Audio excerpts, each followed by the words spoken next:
uma história que me marcou bastante, que me fez querer desenvolver e expandir esse sistema de defesa pessoal. Foi a história do... é uma fábula, né, que trata com animais, que é dos lobos e cordeiros. Já ouviram falar? Talvez você já tenha ouvido. Inclusive naquele filme do Sniper americano, ele cita, o Chris Kyle gostava muito de um artigo que foi escrito que fala dos lobos, cordeiros e os cães pastores, né?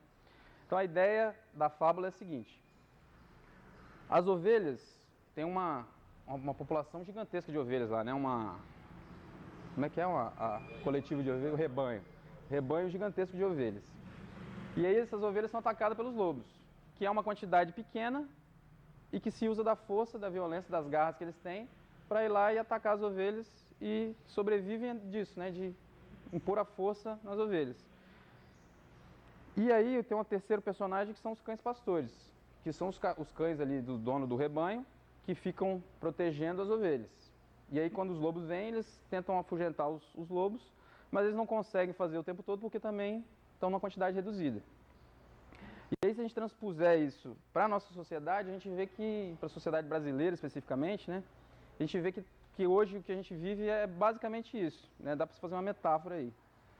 O rebanho seria um cidadão de bem, que estão aí vivendo e trabalhando no dia a dia, correndo atrás da sua vida, né? Trabalhando, ganhando dinheiro, cuidando da família e tal.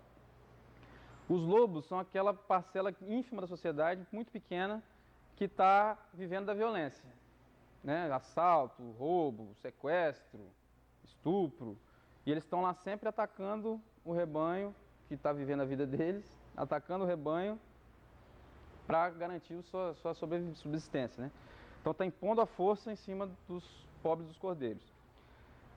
Os cães pastores, a gente podia fazer uma analogia com a polícia e com a força de segurança, que está aí tentando controlar esses lobos, manter eles afastados, manter eles presos, né?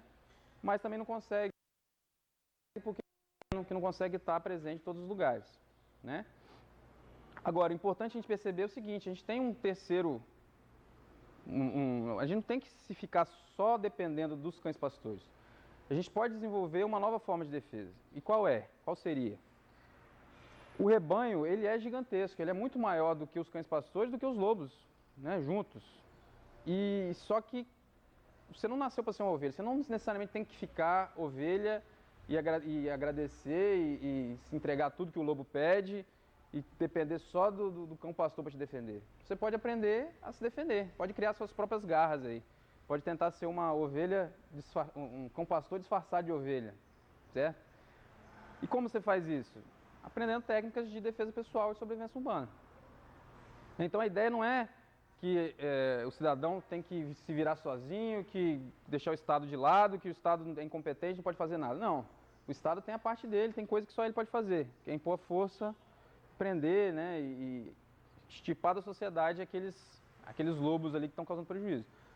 Mas você tem o direito de se autodefender, de proteger aquelas pessoas que estão próximas de você. E, como a gente vai ver daqui a pouquinho, tem casos em que você tem o dever de fazer isso. Porque se você mesmo não fizer, ninguém vai fazer por você, né?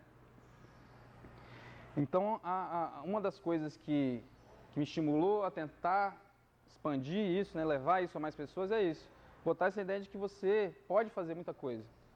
E não pensa que o principal é você reagir. Isso aí é uma parte muito pequena. O grande quadro é você se prevenir. Estar ciente do que pode acontecer, evitar que aconteça. Isso vai resolver 80% das situações.